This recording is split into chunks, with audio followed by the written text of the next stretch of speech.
नमस्कार, मैं हूँ राजेश सिन्हा।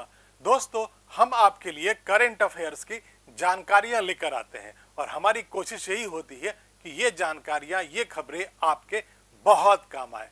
तो आइए आज देखते हैं कि हम आपके लिए क्या लेकर आए हैं। क्यों भूकंप अब आते ही रहेंगे? क्या जातिगत गणना की काट है? रोहिणी आयोग की रिपोर्ट। और दुनिया के स्लो ट्रैफिक वाले शहरों की लिस्ट हो गई जारी। और अब खबरें विस्तार से। बात करेंगे भूकंप की, यानी अर्थक्वेक्स की। हो कुछ यूं रहा है, कुछ दिनों से, कुछ महीनों से बार बार भूकंप के झटके लग रहे हैं और जिससे सिस्मोलॉजिस्ट के चेहरे पे, उनके माथे पर चिंता की लकीरें आ रही हैं। उनका अब ये मानना है कि आने वाले वक्त में पूरा का पूरा उत्तर भारत, हिमालय की पूरी पर्वत श्रृंखला, नेपाल सहित इन पूरे भूभाग में एक बड़ी त्रासदी आ सकती है। यानी रिक्टर स्केल पे बहुत ही हाई इंटेंसिटी का भूकंप आ सकता है और ये कभी भी आ सकता है। यानी कि पूरा का पूरा उत्तर भारत कभी भी एक बहुत बड़े भूकंप की त्रासदी का शिकार बन सकता है। आइए इस पूरे मामले पर एक नजर डाल लेते हैं। दिल्ली, एनसीआर, उत्तराखंड, उत्तर प्रदेश, हरियाणा, राजस्थान समेत मध्य प्रदेश के कुछ हिस्सों में 3 अक्टूबर 2023 को दोपहर में 3:53 पर भूकंप के झटके लगे और रिक्टर स्केल पर इसकी जो तीव्रता थी वो 4.6 रही और इसका जो एपिसेंटर था वो नेपाल का बझांग जिला था। नेपाल में एक घंटे में 4 भूकंप आए। नेपाल के राष्ट्रीय भूकंप विज्ञान केंद्र एनसीएस के एक अधिकारी ने बताया कि 4.6 तीव्रता का पहला भूकंप दोपहर 2:25 पर वेस्ट नेपाल से 10 किलोमीटर की गहराई में आया। इसके बाद 2:51 पर 6.2 इंटेंसिटी का एक और झटका आया। नेपाल में ही 2 और भूकंप 3.6 और 3.1 इंटेंसिटी के 3:06 पर और 3:19 पर आए। इस भूकंप के बाद भूवैज्ञानिकों ने एक बार फिर से इस बात पर चिंता जाहिर की है कि जिस तरीके से लगातार भूकंप की फ्रीक्वेंसी देखी जा रही है वह कभी भी किसी तरह की बड़ी आपदा के संकेत हो सकते हैं। हैदराबाद स्थित राष्ट्रीय भूभौतिकीय अनुसंधान संस्थान के पूर्व वरिष्ठ वैज्ञानिक डॉक्टर अन्ना बिस्वामी कहते हैं कि दरअसल जिस सिस्मिक जोन में दिल्ली एनसीआर आता है वो जोन नंबर 4 है, यानी कि सिस्मिक जोन नंबर 4, और वो फॉल्ट लाइन वाला है।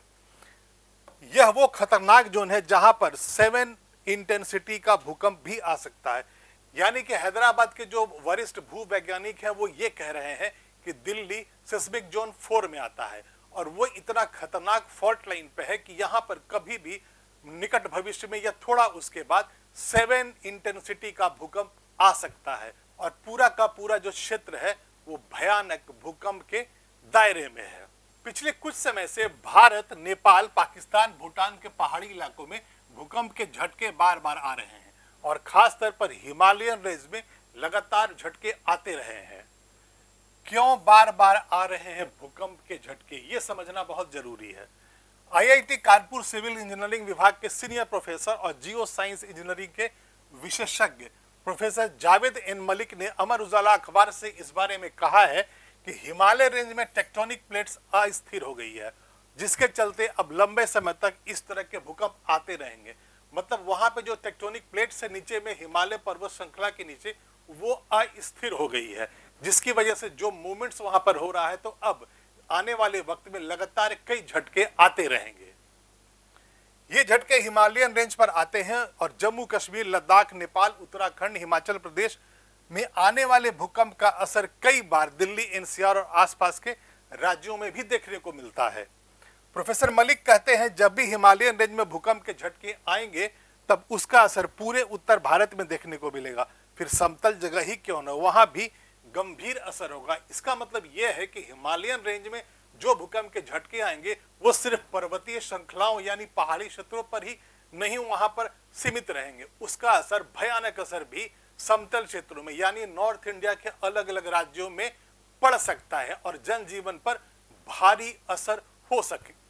उत्तराखंड में खास तौर पर गढ़वाल और कुमाऊं वाले इलाके रेड जोन में है और इन इलाकों में भूकंप आ सकता है। प्रोफेसर मलिक ने कहा 1505 और 1803 में उत्तराखंड में हाई इंटेंसिटी वाले भूकंप आए थे। 1505 में आए भूकंप का उल्लेख अकबरनामा और बाबरनामा में भी है और उस दौरान काफी नुकसान हुआ था। इसी तरह 1803 में भी हाई इंटेंसिटी वाला भूकंप आया था जिसका असर दिल्ली, एनसीआर, मथुरा तक देखने को मिला था और उस दौरान भी जान माल का भारी नुकसान हुआ था। हरियाणा में एक ही दिन में बार बार भूकंप आया था। हरियाणा में 3 अक्टूबर को एक दिन में दूसरी बार भूकंप आया। पानीपत, रोहतक, जिंद, रेवाड़ी, चंडीगढ़ में दोपहर 2:50 पर झटके महसूस किए गए। इससे पहले सुबह सोनीपत में 2.7 इंटेंसिटी का भूकंप रिकॉर्ड किया गया था। नेशनल सेंटर फॉर सिस्मोलॉजी के अनुसार 3 अक्टूबर को सुबह 11:06 पर भूकंप आया। भूकंप का केंद्र सोनीपत था और धरती के 8 किलोमीटर के नीचे की हलचल रिकॉर्ड की गई थी। आप यहाँ पर इस में देख सकते हैं जो ग्राफिक्स बना है, यहाँ पर हरियाणा में इसका एपिसेंटर था और यहीं पे भूकंप के झटके यहीं से पूरे उत्तर भारत में लगने शुरू हो गए थे। पानीपत में मेजर फॉल्ट लाइन मौजूद है। भूगर्भ शास्त्रियों के मुताबिक दिल्ली से थोड़ी दूर पानीपत इलाके में ही भूगर्भ के फॉल्ट लाइन मौजूद हैं, जिसके चलते भविष्य में किसी बड़ी तीव्रता यानी हाई इंटेंसिटी वाला भूकंप यानी अर्थक्वेक आ सकता है। दिल्ली एनसीआर में जमीन के नीचे मुख्यतः 5 लाइनें दिल्ली मुरादाबाद, दिल्ली मथुरा, महेंद्रगढ़ देहरादून, दिल्ली सरगोंधा रिज और दिल्ली हरिद्वार रिज मौजूद हैं। ये सारे फॉल्ट लाइन्स हैं जहां पर कभी भी भूकंप आ सकते हैं। हैदराबाद स्थित राष्ट्रीय भूभौतिकीय अनुसंधान संस्थान के वैज्ञानिकों के मुताबिक इसके अलावा दिल्ली एनसीआर में दिल्ली हरिद्वार रिज कगार, Delhi Mahendragarh Dehradun fault line, Moradabad fault line, Sohna fault line, the great boundary fault line, Delhi Sargodha कगार, यमुना और यमुना नदी गंगा की दरार रेखाएं जैसे कमजोर क्षेत्र और फॉल्ट स्थित हैं, जहां पर हर वक्त ऐसे भूकंप का बार बार झटकों के आने का खतरा बना रहेगा। इन कमजोर क्षेत्रों और भ्रंशों यानी कि फॉल्ट लाइन से आंतरिक तनाव ऊर्जा बाहर निकल सकती है और किसी बड़े भूकंप का कारण बन सकती है। इसका मतलब यह है कि जो अंदर में ये जो टेंशन होता है इंटरनल, उसे जो एनर्जी निकलती है, जो जनरेट होती है एनर्जी, वही ऊपर निकलती है और वो एक बार किसी बहुत बड़े भूकंप को बुलावा भी दे सकती है। अब बात कर लेते हैं कि भूकंप आखिर आते क्यों हैं। पृथ्वी के अंदर 7 प्लेट्स हैं, मतलब हमारी धरती के अंदर में 7 टेक्टोनिक प्लेट्स हैं जो लगातार घूमती रहती है। यहां ये प्लेट्स ज्यादा टकराती है और वो जोन फॉल्ट लाइन कहता है, यानी कि जब अंदर में जब प्लेट्स में जब मूवमेंट्स होता है और जहां पर ये प्लेट्स आपस में टकराती है तो उन्हें फॉल्ट लाइन्स माना जाता है।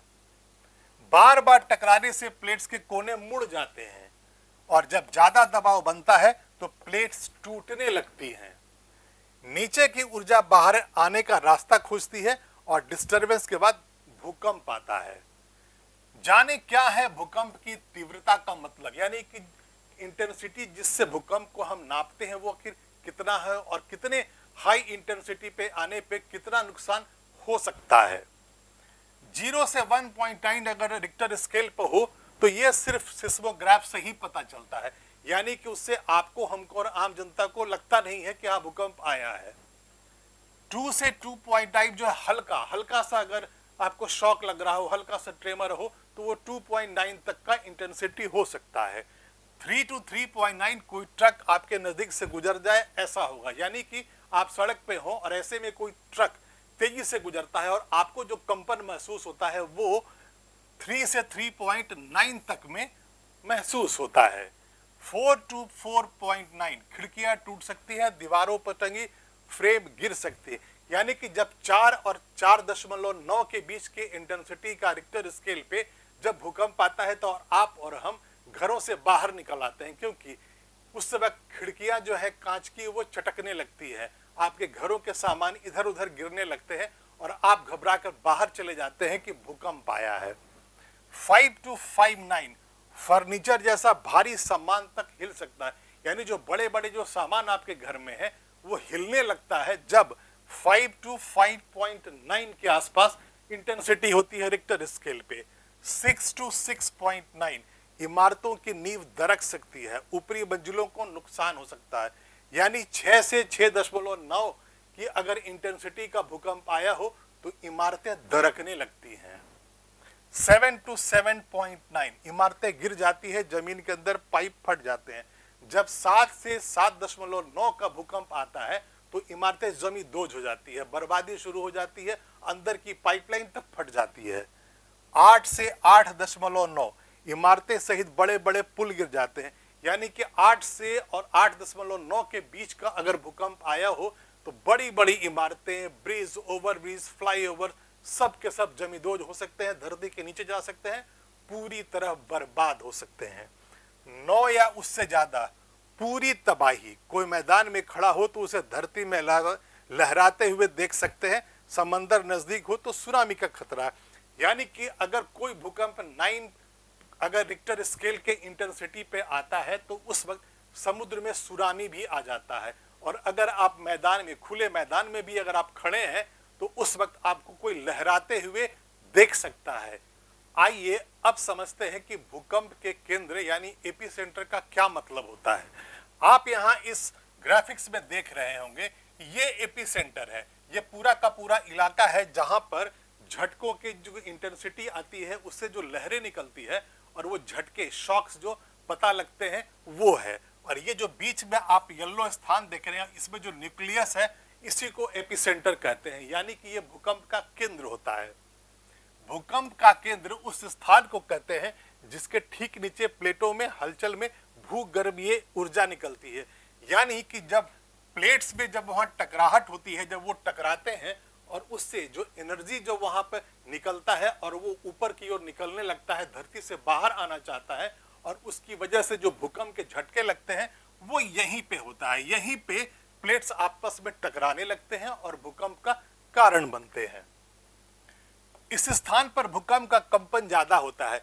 यानी कि अगर ये एपिसेंटर है तो सबसे ज्यादा जो यहाँ पे कंपन होगा, इस तरह जो आप हिलते हैं वो सबसे ज्यादा यहीं पे होगा। यानी कि भूकंप का सबसे ज्यादा प्रभाव है वो एपिसेंटर के आसपास ही होता है। फिर भी यदि रिक्टर स्केल पर 7 या इससे अधिक की तीव्रता वाला भूकंप है तो आसपास के 40 किलोमीटर के दायरे में झटका तेज होता है। इसका मतलब यह है कि अगर जो भूकंप आया है और वो 7 के इंटेंसिटी पे आया, यानी कि रिक्टर स्केल पर वो 7+ होकर आया है, तो पूरा का पूरा 40 किलोमीटर का जो इलाका है वो एपिसेंटर की तरह ही वो कंपन उसमें आने लगता है। यानी कि पूरा का पूरा 40 किलोमीटर है, वो इंटेंसिटी जो है वो वही होता है जो कि एपिसेंटर में होता है। यानी बर्बादी अगर होगी तो उस पूरे एरिया में पूरे 40 किलोमीटर में भी हो सकती है। यदि कंपन की इंटेंसिटी ऊपर को है तो कम क्षेत्र प्रभावित होगा। अब यहाँ पर खास बात यह है कि अगर जो कंपन हो रहा है वो अगर इस तरह से नहीं है, सीधा ऊपर की ओर जा रहा है, तो जो भूकंप का असर है वो कम होता है। अगर इस तरह से अगर कंपन आता है तो एक बड़े एरिया को वो प्रभावित करता है। लेकिन अगर जो ऊर्जा निकल रही है वो सीधे ऊपर की ओर निकलना चाहती है तो उस वक्त जो भूकंप का असर है वो जान मान का नुकसान कम करता है। अब आगे बढ़ते हैं और बात करेंगे बिहार में जारी हुए जाति जनगणना के आधार पर जो रिपोर्ट आई है उससे उठने वाले बवाल की, यानी कि राजनीतिक खींचतान की, जो पूरे भारत में धीरे धीरे फैल रही है। हो कुछ यूं रहा है कि जब से नीतीश कुमार सरकार ने बिहार में जाति आधारित गणना की रिपोर्ट जारी की है, तब से अलग अलग हिस्सों में रोहिणी कमीशन की रिपोर्ट को जारी करने के यानी सार्वजनिक करने की मांग उठने लगी है। कहा यह जा रहा है कि नीतीश कुमार सरकार ने जाति जनगणना की रिपोर्ट को सार्वजनिक कर एक ऐसा ब्रह्मास्त्र चला दिया है जो 2024 के लोकसभा इलेक्शंस में एनडीए सरकार यानी मोदी गवर्नमेंट पे भारी पड़ सकता है। और ऐसे में अब एनडीए के नेता अलग अलग स्थानों पर अब ये डिमांड करने लगे हैं कि नीतीश कुमार के इस ब्रह्मास्त्र की काट ढूंढने के लिए एनडीए यानी मोदी सरकार को रोहिणी आयोग की जो सिफारिशें हैं वो सार्वजनिक कर देनी चाहिए। अब सवाल यह उठता है कि अगर रोहिणी कमीशन की रिपोर्ट इस जाति आधारित गणना की रिपोर्ट की काट अगर हो सकती है तो यह जानना और भी ज्यादा जरूरी हो जाता है कि आखिर ये रोहिणी आयोग बना क्यों था, रोहिणी कमीशन को किस लिए बनाया गया था, रोहिणी कमीशन के रिकमेंडेशंस क्या थे और अगर रोहिणी कमीशन की सिफारिशों को लागू कर देती है सरकार तो उस पर असर क्या होने वाला है, किस पर होने वाला है। तो आइए इस पूरे मामले की जानकारी अब ले लेते हैं। क्या जातिगत गणना की काट है रोहिणी आयोग की रिपोर्ट? बिहार सरकार की जातीय जनगणना के आंकड़े जारी किए जाने के बाद देश भर में सियासी पारा चढ़ गया है। अलग अलग हिस्सों से जातीय जनगणना कराए जाने की मांग के अलावा रोहिणी आयोग की रिपोर्ट को सार्वजनिक करने की मांग उठने लगी है। हो यूं रहा है कि जब से बिहार में जातीय गणना की रिपोर्ट को सार्वजनिक किया गया, अब देश के अलग अलग हिस्सों में यह डिमांड होने लगा कि राज्यों में या फिर पैन इंडिया पूरे देश भर में इसी तरह की जातीय जनगणना करवाई जाए और उस रिपोर्ट को सार्वजनिक कर दी जाए। अब सवाल यह है कि बिहार सरकार के जातीय जनगणना के जवाब में क्या मोदी सरकार रोहिणी कमीशन की जो रिपोर्ट है उसको सार्वजनिक कर सकती है, यानी उसे लोगों को बता सकती है कि क्या उसमें रिकमेंडेशंस रोहिणी आयोग ने कर रखा है। और अगर ऐसा होता है तो पूरे देश में पिछड़ों के आरक्षण को लेकर एक नई बहस छिड़ सकती है। आइए सबसे पहले यह जानते हैं रोहिणी आयोग था क्या। 2 अक्टूबर 2017 को जारी अधिसूचना के तहत अन्य पिछड़ा वर्ग यानी कि अदर बैकवर्ड क्लासेस के लिए 4 सदस्यीय रोहिणी आयोग का गठन किया गया था। यह आयोग अन्य पिछड़ा वर्ग ओबीसी के उपवर्गीकरण यानी सब क्लासिफाई की जांच करने को लेकर दिल्ली उच्च न्यायालय की सेवानिवृत्त मुख्य न्यायाधीश जी रोहिणी की अध्यक्षता में बना था। सामाजिक वित्त और अधिकारिता मंत्रालय के मुताबिक भारत के संविधान के अनुच्छेद 340 के अनुसार इस आयोग की स्थापना की गई थी। इस आयोग का उद्देश्य आखिर था क्या? ओबीसी में आने वाली जातियों के बीच आरक्षण के लाभों के असमान वितरण यानी पूरी तरह से समान वितरण नहीं था उसके लाभ। उसका मतलब यह निकलता है कि अगर ओबीसी में 500 अगर कास्ट्स है तो सभी जाति के लोगों को उतना लाभ नहीं मिल पाता है एक समान जितना मिलना चाहिए। मतलब यह है कि हो सकता है कि 500 में सिर्फ 50 ऐसी जातियां होंगी जिनको इस रिजर्वेशन का लाभ मिला होगा, बाकी को या तो कम मिला होगा या ना मिला होगा। वहीं ओबीसी के तहत उपवर्गीकरण के लिए वैज्ञानिक दृष्टिकोण से तंत्र, मानदंडों और मापदंडों पर काम करने की जिम्मेदारी भी इस आयोग को दी गई थी। इस आयोग को यह कहा गया था कि आप ये देख लिए कि कौन सा ऐसा तंत्र है, कौन सा ऐसा मानदंड होगा जिसके आधार पर इन सभी जातियों यानी कि ओबीसी कैटेगरी में जितनी भी जातियां आती हैं सबको समान लाभ दिया जा सके। आयोग को मौजूदा ओबीसी की केंद्रीय सूची में दिख रहे दोहराव, अस्पष्टताओं, विसंगतियों, भाषाई या ट्रांसक्रिप्शन में संबंधित गलतियों के सुधार की सिफारिश करने का भी काम सौंपा गया था। यानी कि इस आयोग को यह कहा गया था कि जो सेंट्रल जो लिस्ट है ये ओबीसी की, आप उसको पूरा देखिए और उसमें जो भी गलतियां हैं, विसंगतियां हैं, उसे ठीक करने का आप रिकमेंडेशंस करें। यानी कि जो जो गलतियां हैं आप उसमें बताएं कि क्या उसमें चेंजेस किए जा सकते हैं। इस रोहिणी आयोग की रिपोर्ट का हुआ क्या? जस्टिस जी रोहिणी की अध्यक्षता वाले आयोग ने 11 अक्टूबर 2017 को काम करना शुरू किया था और तब से ओबीसी का सब क्लासिफाई करने वाले सभी राज्यों और संघ शासित क्षेत्रों और राज्य पिछड़ा वर्ग आयोगों के साथ चर्चा की गई थी। आयोग ने अपने कार्यकाल को 31 जुलाई 2020 तक बढ़ाने की मांग की थी। हालांकि कोविड-19 महामारी के चलते देश भर में लागू लॉकडाउन और यात्रा पर बंदिशों के कारण आयोग उस मिले काम को पूरा करने में नाकाम रहा था। यानी कि जब महामारी चल रही थी, कोविड-19 चल रहा था, तब इस कमीशन का काम रुक गया था और उसी की वजह से उस वक्त जो टाइम फ्रेम था उसमें आयोग अपना काम नहीं कर पाई थी। इसीलिए आयोग के कार्यकाल को 14 बार विस्तार दिया गया, यानी कि एक्सटेंशन दिया गया और अंततः रोहिणी आयोग ने 31 जुलाई 2023 को राष्ट्रपति द्रौपदी मुर्मू को अपनी रिपोर्ट सौंप दी। हालांकि रिपोर्ट में सामने आए सुधारों और सिफारिशों को अब तक सार्वजनिक नहीं किया गया है। इसका मतलब यह निकलता है कि जब राष्ट्रपति द्रौपदी मुर्मू को जस्टिस रोहिणी ने अपनी रिकमेंडेशंस जमा कर दी, यानी कि रिपोर्ट को सबमिट कर दिया, तब से सरकार ने इन की सिफारिशों को जनता को नहीं बताया है, यानी रोहिणी आयोग की जो सिफारिशें हैं उसे सार्वजनिक नहीं किया गया है। यह देश को अभी नहीं पता है कि रोहिणी आयोग ने क्या रिकमेंडेशंस किए हैं। अब सवाल ये उठता है कि अगर इन रिकमेंडेशंस को लागू कर दिया गया, यानी कि जैसा कि डिमांड किया जा रहा है, बार बार ये कहा जा रहा है कि अब बिहार की जो जाति गणना की जो रिपोर्ट है, अगर आपको उससे लड़ाई लड़नी है तो आप रोहिणी कमीशन की जो रिकमेंडेशंस है उसे आप सार्वजनिक कर दें और उसे लागू भी कर दें। तब सवाल यह उठता है कि फायदा किसको मिलने वाला है।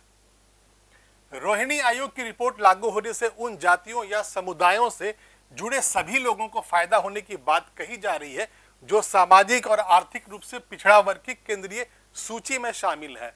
मतलब यह है कि जो ओबीसी की जो सेंट्रल लिस्ट है और उसमें जो शामिल है सारी जातियां, उन सभी लोगों को इससे फायदा मिलने की बात कही जा रही है।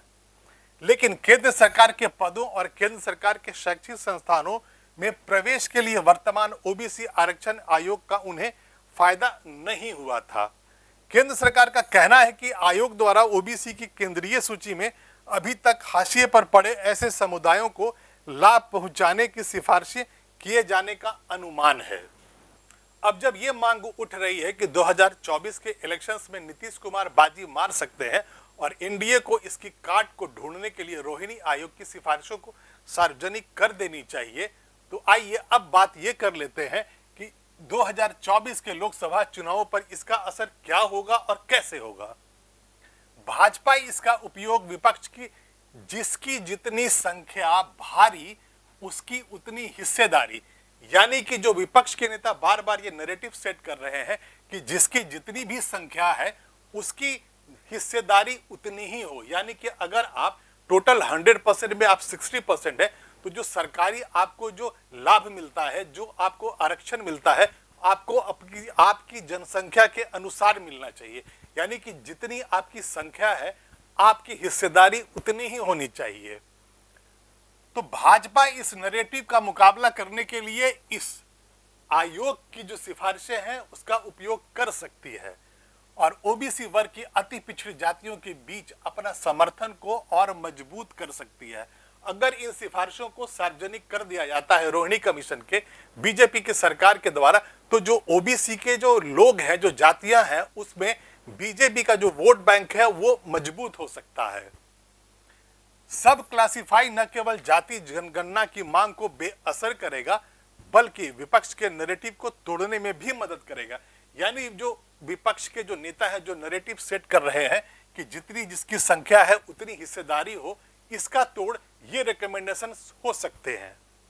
सूत्रों का कहना है कि रोहिणी आयोग ने ओबीसी वर्ग को 3 से 4 अलग अलग वर्गों में बांटने की सिफारिश की है, जिससे उन जातियों को जो लाभ मिलता है वो उनका पूरी तरफ से आरक्षण का लाभ मिल जाए। मतलब यह है जो क्षण के खबरें बाहर आई है कि रोहिणी कमीशन ने जो रिकमेंडेशंस की है उसके अनुसार ओबीसी की जितनी भी जातियां हैं उनको सब क्लासिफाई करने की सिफारिशें कर दी है रोहिणी आयोग ने। हो सकता है इस सिफारिशों में यह हो कि ओबीसी की सभी जातियों को 3 या 4 अलग अलग भागों में बांट दिया जाए, यानी कि सब क्लासिफाई कर दिया, 4 भागों में बांट दिया जाए और उसके आधार पे जो भी सरकार की कल्याणकारी योजनाएं हैं या आरक्षण का लाभ है उसी के आधार पर मिले, ताकि सभी जातियों को बराबर और समान लाभ मिले।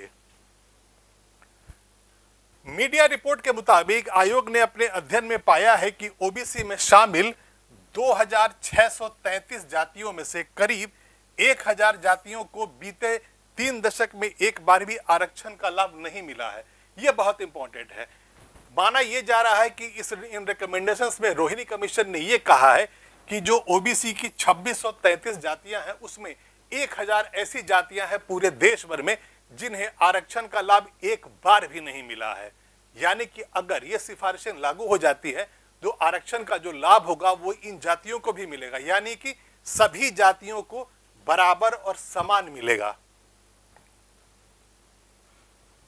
आरक्षण का 50% लाभ महज 48 जातियों के हिस्से में आई है और कुल आरक्षण के 70% का लाभ सिर्फ महज 554 जातियों ने उठाया है।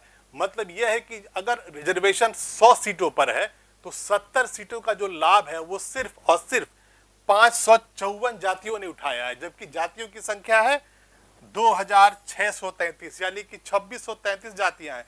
लेकिन पिछले 3-4 दशकों में जो उठा रही हैं जातियां इस पूरे आरक्षण का और सार्वजनिक जो कार्य है उसमें जो उन्हें लाभ मिलना चाहिए था, उसमें सिर्फ और सिर्फ 554 है जो बराबर ज्यादा लाभ उठा रही हैं।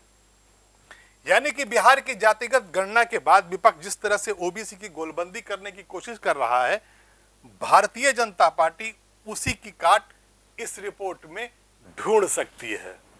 अब सवाल यह उठता है कि मोदी सरकार अगर इन रिकमेंडेशंस को सार्वजनिक कर देती है या रोहिणी कमीशन की जो रिपोर्ट है उसको अगर लागू कर देती है तो मोदी सरकार को क्या कोई जोखिम है, उसे कोई नुकसान भी हो सकता है। आइए इसे भी देख लेते हैं।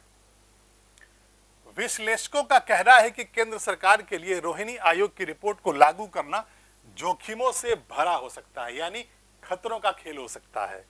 जाति के आधार पर वोटों के ध्रुवीकरण के किसी भी प्रयास का मतलब यह होता है कि बीजेपी के आजमाए हुए हिंदुत्व और राष्ट्रवाद के मुद्दे से अलग हो जाना। हो कुछ यूं रहा है कि बीजेपी कई दशकों से अपना जो वोट बैंक मजबूत करती है वो हिंदुत्व और राष्ट्रवाद के नाम पर करती है, और ये जो ओबीसी वगैरह का जो फोटे है वो विपक्षी पार्टियों के पास रहता है, जैसे कि लालू यादव, नीतीश कुमार। तो अब सवाल यह उठता है कि अगर आप ऐसे ही अगर जाति और वर्ग के आधार की राजनीति करनी शुरू कर देंगे तो हो सकता है कि आपका यानी कि हिंदुत्व वाला और नेशनलिस्ट वाला जो वोट बैंक है उस पर आपको असर पड़ जाए। जानकारों का कहना है कि पिछले 9 वर्षों में भाजपा जाति आधारित नैरेटिव को तोड़ने, ऊंची जाति, पिछड़ों, दलितों और आदिवासियों को हिंदुत्व और उसके राष्ट्रवाद की पिच के तहत एकजुट करने में बहुत हद तक सफल रही है, और ऐसे में रिपोर्ट को लागू करना भाजपा के लिए फायदे और घाटे दोनों का सबब बन सकता है। मतलब यह है कि भाजपा अब तक यही करती आई है कि चाहे किसी भी जाति का हो, किसी भी वर्ग का हो वोटर, उसको हिंदुत्व के एजेंडे में लेकर आती है। यानी कि एक ऐसी छतरी है हिंदुत्व और राष्ट्रवाद का, उसमें सभी जातियां और सभी उपजातियों को लेकर भाजपा अपना वोट बैंक मजबूत करती है। और ऐसे में अगर हिंदुत्व के वोट बैंक को छोड़ करके अब जाति आधारित अगर वोट बैंक की तरफ भाजपा जाती है तो हो सकता है कि फायदे के बदले उसे नुकसान ही मिले। आगे बढ़ते हैं और अब बात करेंगे सड़क पर धीमी गति से चलने वाली ट्रैफिक की। दुनिया के स्लो ट्रैफिक वाले शहरों की लिस्ट हो गई जारी। दुनिया में ट्रैफिक अलग अलग शहरों में अलग अलग प्रकार का होता है, और अब दुनिया के स्लो ट्रैफिक वाले शहरों की एक लिस्ट सामने आई है जिसमें टॉप 10 में भारत के भी 3 शहर हैं। मतलब पूरी दुनिया में सबसे धीमी गति से चलने वाली ट्रैफिक में 10 में 3 भारत के शहर हैं। अमेरिका स्थित एक गैर सरकारी संगठन national bureau of economic research की एक रिपोर्ट के मुताबिक ट्रैफिक गति सूचकांक यानी कि ट्रैफिक की स्पीड इंडिकेटर में पश्चिम बंगाल की कोलकाता, महाराष्ट्र की भिवंडी और बिहार के आरा को दुनिया के 10 सबसे धीमी गति से चलने वाली ट्रैफिक के शहरों में शामिल किया गया है। National bureau of economic research की इस रिपोर्ट में 152 देशों के 1200 से अधिक शहरों को शामिल किया गया था। मतलब यह है कि ये जो रिपोर्ट है ये 1200 शहरों में ट्रैफिक के स्पीड के अध्ययन के बाद बनाया गया है, और 152 देशों में जाकर के 1200 शहरों की ट्रैफिक की स्पीड को परखा गया और तब फिर इस रिपोर्ट को जारी किया गया है। इस रिपोर्ट के अनुसार अमेरिका के फ्लिंट शहर में वाहनों की गति सबसे अधिक है और बांग्लादेश की राजधानी ढाका में सबसे कम है। इसका मतलब ये होता है कि अमेरिका का जो फ्लिंट शहर है वहाँ जो ट्रैफिक है एकदम स्मूथ है, वहाँ पे सड़कों पे जाम नहीं लगता, और वहाँ अगर आप गाड़ी चला रहे हैं तो आप अपनी मर्जी से अपनी स्पीड पे आप गाड़ी चला सकते हैं। लेकिन इसके ठीक उलट ढाका में है, अगर आप ढाका में कार चला रहे हैं, ट्रक चला रहे हैं तो आप अपनी मर्जी से अपनी स्पीड से नहीं चला पाते हैं, क्योंकि वहाँ ट्रैफिक जाम रहता है। वहाँ जो ट्रैफिक है सबसे धीरे चलता है, यानी धीमी गति का ट्रैफिक वाला शहर है। यहाँ पर 2 लिस्ट दी गई है जिसमें पहला है जो सबसे तेज गति वाले शहरों की लिस्ट है, और इसमें 20 शहरों की लिस्ट यहाँ है और 20 शहरों की लिस्ट इधर है। इस वाले रिपोर्ट में जो सबसे तेज गति वाले जो शहर हैं वो है, उसमें फ्लिंट नंबर 1 पे है, और ओक्लाहोमा सिटी जो है अमेरिका का ही वो 20वें नंबर पे है। और इस लिस्ट में वो शहर हैं जो बहुत ही धीरे चलते हैं, और सबसे ज्यादा धीमी गति से चलने वाला ढाका यहाँ नंबर 1 पे है। और इसी लिस्ट में फिर मनीला, भिवंडी, कोलकाता, आरा और नीचे में शिलोंग है, यानी 20वें नंबर पे शिलोंग है। और ये जो लिस्ट है वो धीमी गति से चलने वाले ट्रैफिक के शहरों के नाम है। और अब नजर डाल लेते हैं भीड़ भाड़ वाले शहरों की लिस्ट पर एक नजर। बोगोटा कोलंबिया का सबसे अधिक भीड़ भाड़ वाला शहर है, यानी कि बोगोटा में जो डेंसिटी है वो बहुत ज्यादा है। वहां पर शहर में आप जहां भी जाते हैं तो आपको हर तरफ भीड़ भाड़ नजर आता है। अब कहीं भी जाएंगे आपको ट्रैफिक भी जाम मिलेगा, बाकी जो वहां पे एक्टिविटीज है वो भीड़ भाड़ वाला ही आपको मिलेगा। और ये 2 लिस्ट है जिसमें सबसे ज्यादा भीड़ भाड़ वाले जो शहर है वो इनकी 20 शहरों की लिस्ट है। उसमें बोगोटा नंबर 1 पे है और 20वें नंबर पे दिल्ली है, यानी दिल्ली जो है वो टॉप से भीड़ भाड़ वाले शहरों की लिस्ट में 20वें नंबर पे है। और ये वो लिस्ट है जिसमें सबसे कम भीड़ भाड़, यानी कि अगर आप सड़क पे निकलते हैं तो आपको हर जगह आपको एकदम आसानी से मूवमेंट मिलेगा, ट्रैफिक भी वहां पे नॉर्मल मिलेगा और आपको भीड़ भाड़ दिखेगा ही नहीं। तो ऐसे शहरों की लिस्ट में सबसे पहले है नाजरत, यानी इथोपिया का नाजरत शहर है, वो भीड़ भाड़ दिखता ही नहीं है वहां। और इस 20 शहरों की लिस्ट में सबसे नीचे है जुबी ओडे, नाइजीरिया। नाइजीरिया का जो शहर है वहां पे भीड़ भाड़ कम मिलता है। ये दोनों जो लिस्ट है वो ये बता रहा है कि सबसे ज्यादा भीड़ भाड़ वाला कौन सा शहर है और सबसे कम भीड़ भाड़ वाला कौन सा शहर है। और अब बात कर लेते हैं इस पूरी रिपोर्ट में जो भारतीय शहर हैं वो कहां पर, किस स्थान पर रखे गए हैं। भारतीय शहरों का पायदान क्या है। इस रिसर्च में भिवंडी 5वें स्थान पर है, कोलकाता 6वें स्थान पर है और आरा 7वें स्थान पर है। इसमें बिहार शरीफ को 11वां स्थान मिला है, मुंबई को 13वां, आइजोल को 18, बेंगलुरु को 19 और शिलोंग को 20वां स्थान मिला है।